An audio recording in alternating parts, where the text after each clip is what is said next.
principles like, you know what, honesty is valued, even if it's difficult for you to say or difficult for the other person to hear, right?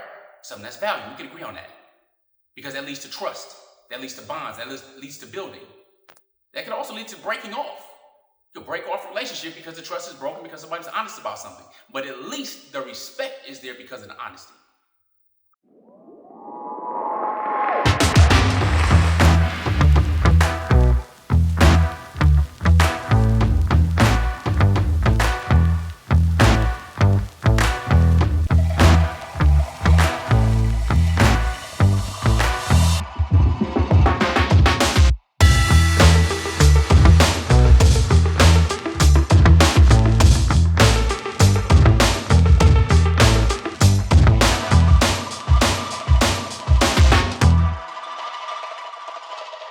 Stone Lake Peace.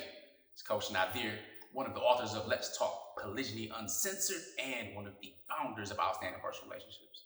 And I'm known as the coach that helps men get their shit together.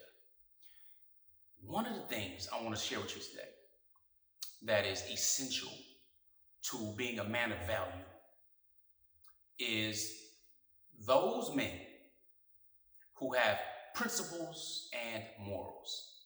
If you heard me train or talk, especially on relationships, you'll hear that I talk about we're pro-morals. So we're not anti-monogamy. I practice polygyny. I'm married to more than one wife. But you hear me talk about we're pro-morals.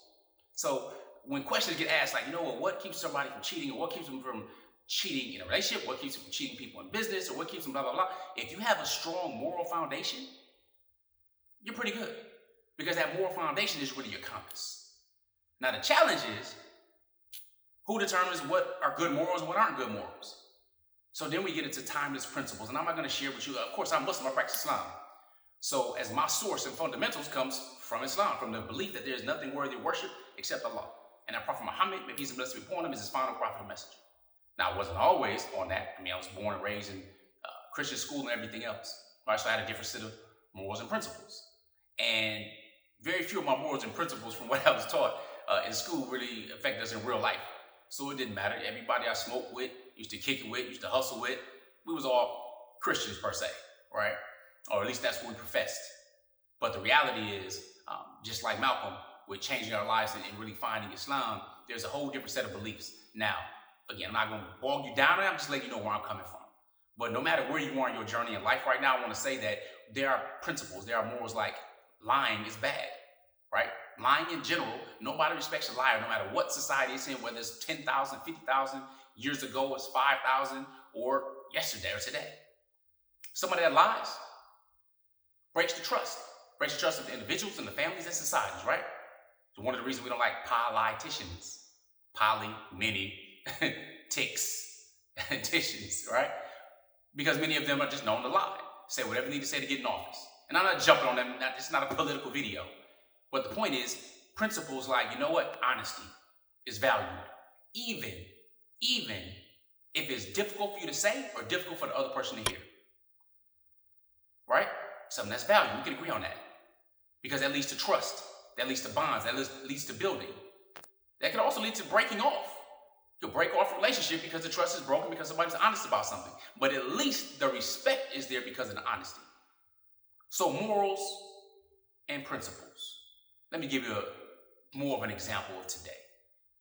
I remember watching an interview between a famous comedian, Black American comedian, Steve Harvey, and he was talking with another comedian, Monique, and she was talking about her situation with Netflix and all this kind of stuff. I don't bore you with the details, but I will tell you that she was talking about standing up on principle. All right, that she wasn't paid what she was worth and everything, and she was making her argument. And he basically told her, listen, them principles and all that stuff go out the window when you got to feed your family. You just got to do what you got to do, period. All right, really interesting take. And many people would say, you know what, Steve Harvey just like, look, you got to do what you got to do. And that's whack, that's weak. And I agree with that position, by the way. And, there's no right or wrong in the situation. It just points to a person's integrity, if you will. So when you think about it, and we look at different situations, whether it's the Me Too movement, whether we're looking at a boss-employee relationship, or we're looking at people in precarious positions that do things for money or do things for fear of losing money.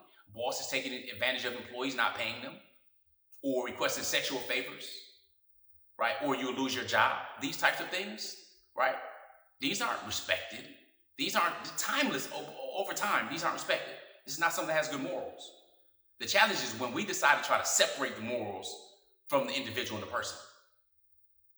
So we'll say, oh, Bill Clinton, with all these women and all these types of things that you are doing, but that doesn't affect his job performance. Like, really? Are you going to say that about your husband? You say that about your father? Say that about your son? Oh, so he can go drink or he can go rape and everything else, and that's not going to affect him on the basketball court, what we need to do for the team. Haven't we seen that too? All right. Was it Northwestern or forget the college, Northeastern, out on the East Coast, where the coach is sitting here doing all kinds of stuff to players for years. Winning coach, and they cover the stuff up. So how do we deal with that? Or in our community, more specifically, you got the R. Kelly situation. All the way back with Ali. And then you have this whole documentary stuff that comes out on TV, and I'm just talking about people from my community in particular. Or you have situations like Brother Polite. All right? Michael York being his name, but he's known as Brother Polite.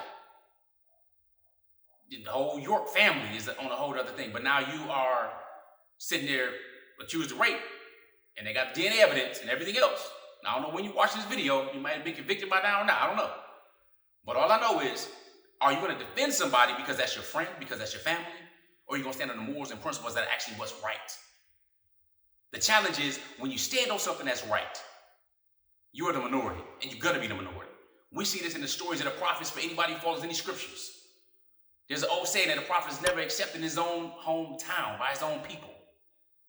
So the people who always talk the truth, they've been a minority. So if I'm going to talk today about the hot topic of transgenders or homosexuality and all this type of stuff, and I'm sharing that, listen, I don't agree with that lifestyle.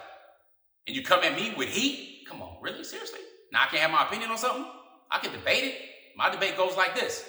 If everybody does it, practices it, human beings are dead. We're extinct. Therefore, my opinion in it is that it's bad because we don't want human beings to be extinct. Done deal. We shouldn't legislate behaviors. But again, that's all from a more political discussion. Or does that come from morals? The other problem is we don't like to play ourselves. We're not perfect. Not at all. And I'm not sitting here in front of you acting like I'm perfect. I've lied, done all kinds of, I'm just like you.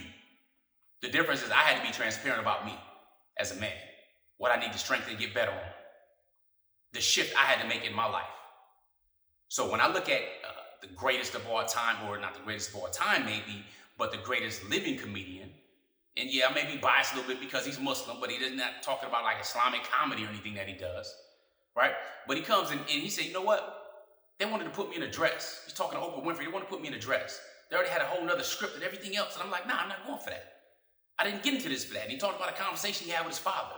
And his father told him, you know what? When the price gets too high, meaning to compromise your integrity, you'll know what to do. So he left the game on Comedy Central. All right? Left the game. Now, mind you, he was supposed to get way more than $50 million. He left it, didn't compromise his value. He was called crazy and all kind of stuff with South Africa. But now I'm sure you understand I'm talking about Dave Chappelle, right? He came back even stronger as a man without compromising his integrity. So you have the Steve Harveys of the world, think like a man, act like one, think like a man, fame, and his personal lifestyle that go along with this that really don't match up. That as an individual versus a Dave Chappelle, where it looked like he lost for a number of years, but now he came back on top. Far surpassed this person over here, but more importantly has his integrity intact. That's what your moral foundation does for you. It might not be the easiest thing. It won't be the easiest thing. When I'm talking about relationships, I'm not talking about dating and sampling all over. I'm talking about marriage. Because sex is easy. Sex is easy. It don't take much for that. People are the majority of people getting married before participating in sex in the West, especially. Highly unlikely. So marriage is a serious commitment. Whether you're talking about monogamous or polygynous, especially polygynous, because people think, oh, you just marry that for your desires and blah, blah, blah. Really? That's kind of what, there's some desires involved that you want to be attracted to somebody, you want to have children, expand family, of course. But don't denigrate it. That doesn't make any sense. What kind of moral values do you have? And all this is scriptural regardless. So your morals and your principles will make the difference in you as an individual. Not how much dough you get, how much loot you get, all these types of things mean nothing When you get ready to go on whether or not you have family around you, loved ones around you, and leaving a legacy, or you sold out. Think about that for a minute. So your morals and principles make you, not just you as the man, as the father, as the leader, but as a human, as a man, as a woman, as a slave of the one who created you. Those morals and principles, you can't lose. But you got to churn them. You got to dig deep into them. You have to question your belief systems. So how can you draw out your top 5 principles? Your core values is what we're talking about here with your morals. How are you gauging and calibrating your compass? That's a challenge I'm going to give to you. I'm not going to give you any instruction on that. You want some instruction? Look at the description. We can give you some things there. But ask yourself the hard questions and make sure you do not compromise your integrity by compromising your morals, which should be something that's permanent. Don't compromise that for anything that is temporary. You, if nobody else, will understand the pain that comes with that. And remember, pain is voluntary. You're going to always suffer pain. The difference is you have 2 main types. You got the pain of discipline and the pain of regret. The difference is the pain of discipline weighs ounces. And I don't know why, ounces doesn't have a measurement to it, but the pain of discipline weighs ounces. Whereas the pain of regret weighs tons. So live upon good morals. Garner that self-respect, because that makes a difference in winning and losing. With that, I'm out. Help people get their shit together. Remember, a wish changes nothing, but a decision changes everything. Assalamu alaikum. Peace. Here are 3 ways outstanding personal relationships can help you.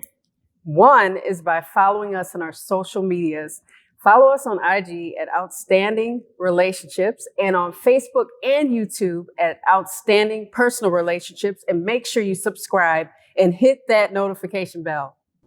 Number 2, make sure you head over to outstandingpersonalrelationships.com and subscribe to the email list. From there, you will get downloads as well as updates, any and all updates. And you also get an update on the release of our new book, Let's Talk Polygyny Uncensored.